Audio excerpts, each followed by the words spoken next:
তোমার বৃষ্টি কেমন লাগে? ভাই বৃষ্টিতে আসলে কক্সে এসে যে মানে এত মানে ফিল লাগতেছে অসাধারণ, বলার কোনো ভাষা নেই।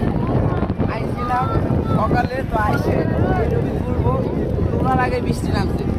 এখন কি চলে যাচ্ছ? হোটেলে ব্যাক করতেছি, ব্যাক করে আবার একটু থ্রি কোটা মি কোটা পইরা আবার আসবো, আইসা বীজ। তো পরের ইন্ট্রো আপনারা দেখতে থাকুন।